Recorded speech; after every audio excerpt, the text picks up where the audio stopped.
Hello കൂട്ടുകാരെ, നമ്മുടെ കൗതുക കണ്ണാടിയിൽ ഇന്ന് എന്താണ് മിന്നുന്നത് എന്ന് നോക്കിയാലോ? നിങ്ങൾ കാണുന്ന ഈ ലോകത്തെ കൗതുകങ്ങൾ ഓരോന്നായി കാട്ടിത്തരുന്ന നിങ്ങളുടെ പ്രിയപ്പെട്ട കൗതുക കണ്ണാടിയിലേക്ക് സ്വാഗതം. കൂട്ടുകാരെ, നിങ്ങൾ എപ്പോഴെങ്കിലും ചിന്തിച്ചിട്ടുണ്ടോ നമ്മൾ കാണുന്ന ഈ പൂക്കൾക്കെല്ലാം എങ്ങനെയാണ് ഇത്രയും ഭംഗിയുള്ള നിറങ്ങൾ കിട്ടുന്നത് എന്ന്? നമ്മുടെ വീട്ടിലും മതിലിലുമൊക്കെ പെയിന്റ് അടിക്കുന്നത് പോലെ ആരെങ്കിലും വന്ന് ചെമ്പരത്തിക്കും റോസാപ്പൂവിനും പെയിന്റ് അടിച്ചു കൊടുക്കുന്നതാണോ? അല്ലേ അല്ല. ഇതിനു പിന്നിൽ പ്രകൃതി ഒളിപ്പിച്ചു വെച്ച ഒരു കുഞ്ഞു മാജിക് ഉണ്ട്. ആ മാജിക് ചെയ്യുന്ന മിടുക്കന്മാരെയാണ് നമ്മൾ ഇന്ന് പരിചയപ്പെടാൻ പോകുന്നത്. പിഗ്മെന്റുകൾ എന്ന മാന്ത്രികർ. ഈ മാജിക് നടക്കുന്നത് പൂക്കളുടെ ഉള്ളിലുള്ള ചെറിയ പെയിന്റ് പെട്ടികൾ വഴിയാണ്. ശാസ്ത്രലോകം ഇതിനെ പിഗ്മെന്റുകൾ എന്ന് വിളിക്കുന്നു. പ്രധാനമായും 3 തരം പിഗ്മെന്റുകളാണ് പൂക്കൾക്ക് നിറം നൽകുന്നത്. ആന്തോസയാനിൻ പൂക്കൾക്ക് ചുവപ്പ്, നീല, പർപ്പിൾ നിറങ്ങൾ നൽകുന്നത് ഈ കൂട്ടുകാരാണ്.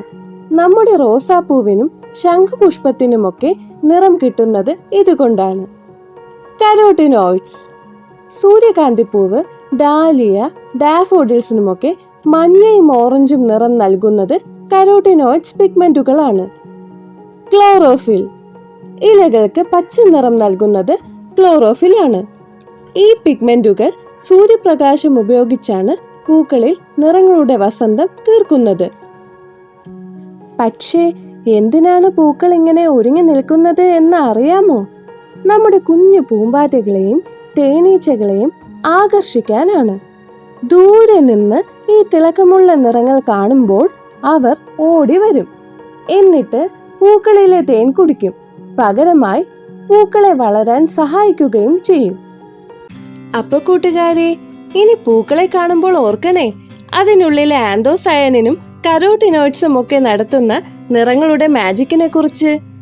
പ്രകൃതി ഒരുക്കിയ എത്ര വലിയ അത്ഭുതമാണല്ലേ ഇത്. ഇന്നത്തെ ഈ കൗതുകം നിങ്ങൾക്ക് ഇഷ്ടപ്പെട്ടോ?